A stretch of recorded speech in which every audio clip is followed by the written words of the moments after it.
Magandang araw mga boss, welcome ulit sa ating channel. Ito po ang tip ni Kuya RM. Ngayong video, may dala akong 3SMF Enduro battery na pinapacharge lang ng customer. Bago tayo mag-charge, ugaliin muna natin i-test ang battery.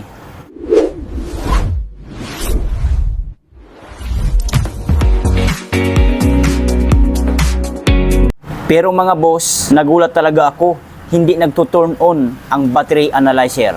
So ngayon, ipapakita ko sa inyo, hindi tayo puro salita lang dito para makita nyo rin. So, gagamit tayo ng battery analyzer, ito po.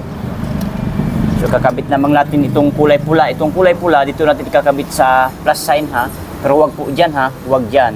Kasi walang kabitan dyan. Dito po sa polarity ng isang battery. Gaya nyo po. Yan, so nakakabit na po yan. So itong kulay itim naman na alligator clip ng ating battery analyzer, dito natin kakabit sa minus sign. Pero ulitin ko po, huwag po dyan kasi walang kabitan dyan. Nilagay lang po dyan para sign, sinyalis yan na itong pulo ng isang battery ay negative, ground baga, negative polarity ng isang battery ito. So dyan natin siya ikakabit, pagayan. Yan, so pansinin natin mga boss, mga ma'am sir, mga katip ni Kuya rin. Hindi po nagtuturn on ang ating battery analyzer o battery tester. So ayan. So titigan nyo mabuti, ilapit ko ang camera. Baka sabihin nyo na mali ang aking pagkakabit, baliktad, kaya hindi siya nagtuturn on. So ilapit ko sa, yan. Tama po yan ha. Minus talaga yung kitang-kita sa dalawa nyong mata o ilang mata man ang meron kayo. Minus sign, kulay itim na alligator clip ng bagyan po talaga kinakabit yan. Itong plus sign naman po, ibig sabihin kulay pula po yan. Itong kulay pula na alligator clip ng ating battery analyzer o battery tester, yan po talaga kinakabit yan. So sana maliwanag po ha, walang daya yan, real test po talaga yan ha. So pansinin natin yung ating battery analyzer, hindi po siya nagtuturn on. Ayan po.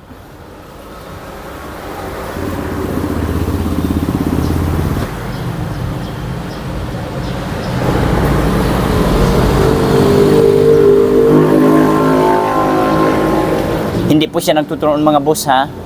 So ngayon ang tanong, patay na ba talaga ang battery? O baka naman sobrang lubat lang na talagang naubos ang karga? So tanggalin na natin kasi napatunayan natin hindi siya nagtuturn on. Mga boss, hindi lahat ng ayaw magbasa sa tester o battery analyzer ay patay na agad. May mga battery na sobrang baba na ng voltahe kaya hindi na kayang buhayin ang battery analyzer.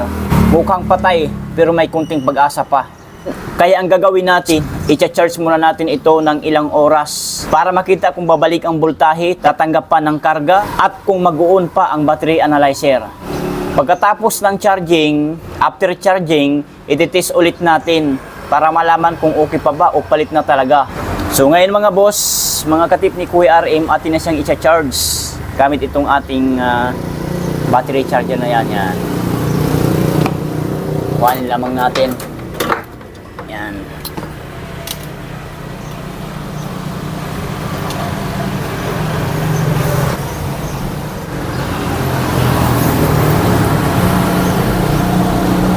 At ikakabit natin dito sa plus sign. Yan po. Pagayan siya. Yan.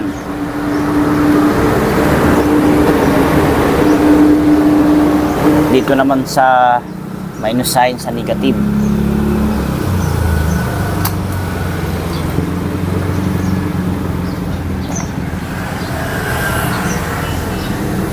So ayan po.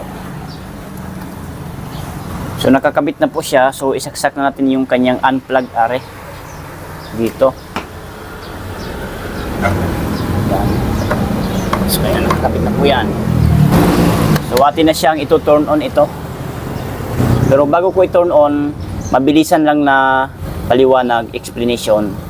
Kung mapapansin nyo itong ammeter gauge ng charger, pag once na tumataas agad yan, ibig sabihin, tumatanggap ng charge itong battery natin sina-charge ngayon. So, sana maliwanag.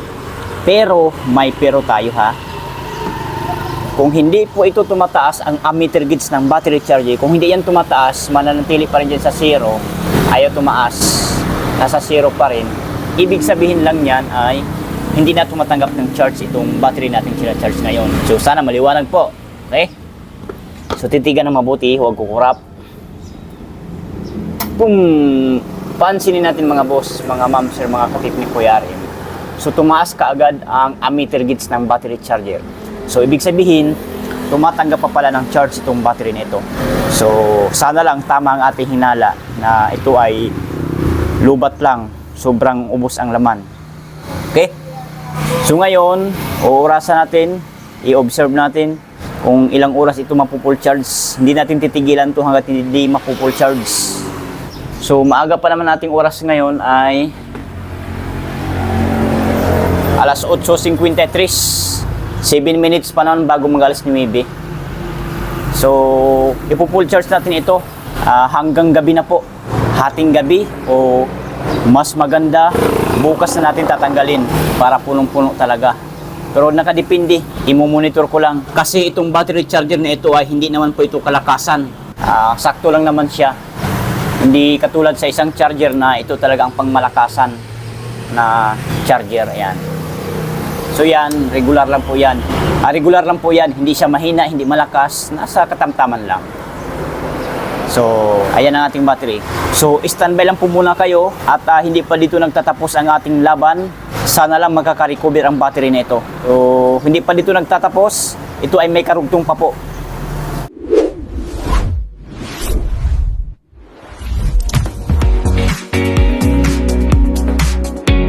Magandang gabi, boss, ma'am, sir, ate, kuya, at mga katip ni Kuya RM. Ito na po ang update sa battery na charge natin kaninang umaga ng 8:53 ng umaga, alas 9 ng umaga yon. So ngayon ang ating oras ay ayan po 9:21 na po ng gabi. Ibig sabihin alas 9:21 na po yan ng gabi. So narito pa rin po ang ating battery na ka-charge magmula kanina at hanggang ngayon. Mabuti na lang at hindi nag-burn out. So tuloy-tuloy ang pagkakarga niya. So ngayon atin na po itong sabay-sabay na aalamin kung ito nga ba ay napo-full charge na. So bago ang lahat, papatayin muna natin dito. Kasi pansin natin ang ammeter gauge medyo pababa ng konti oh. Sabihin, puno na ang battery. Patayin natin dito. Ayan, patay na po at bunutin natin dito. Kasi pag hindi mo bunutin yan, nangangagat pa rin yan dito pag hinahawakan natin itong alligator clip na positive at alligator clip na negative. Pag hawakan mo yan, nangungurinti pa rin yan pag hindi nakabunot yung unplug niya. Kailangan natin bunutin yon para safe. So, tanggalin na natin. Ayan. Dito rin. So, ngayon ititest natin gamit ang battery analyzer. Ito po. Ayan. Kabit natin sa positive polarity ng isang battery at sa negative polarity ng isang battery. So ayan po. So kusang nagto-turn on ang ating battery analyzer. So ang reading sa voltahe ng battery nito ay 13.08 o 07 volts ang reading sa voltahe ng battery nito. So 06 pababa siya ng pababa. Ayan. So, titingnan natin ang CCE, SOH at SOC. Okay, battery test, regular flooded, CCE. So, pwede na rin yan, 555 CCE. Pwede natin bawasan ng kahit 550 CCE. Para mag-testing na siya, ayan. So, okay lang tayo. So, titigan ng mabuti, huwag kukurap. Boom! Pansinin natin mga boss, mga ma'am, sir, mga katip ni Kuya RM. Ang reading sa voltahe ng battery na ito ay 505 CCE, 13.05 volts or 13.5 volts. Good battery siya. SOH, state of health niya ay 84%. Ang SOC, state of charge 98%. Ang R, resistance 5.92 milliohm. So good battery siya. So nagpapahiwatig na goods po talaga ang ating battery. So ayan. Kanina hindi po nag-turn on ang battery analyzer. Tinester natin, hindi siya nagto-turn on. Akala natin dead na, patay na. Pero naka-charge lang siya ng 12 hours mahigit. Talaga namang buhay na buhay oh. i-screenshot nyo po para may proof, may idea o may katibayan kayo na ganyan kalakas ang battery na ito. Ayan po. Okay?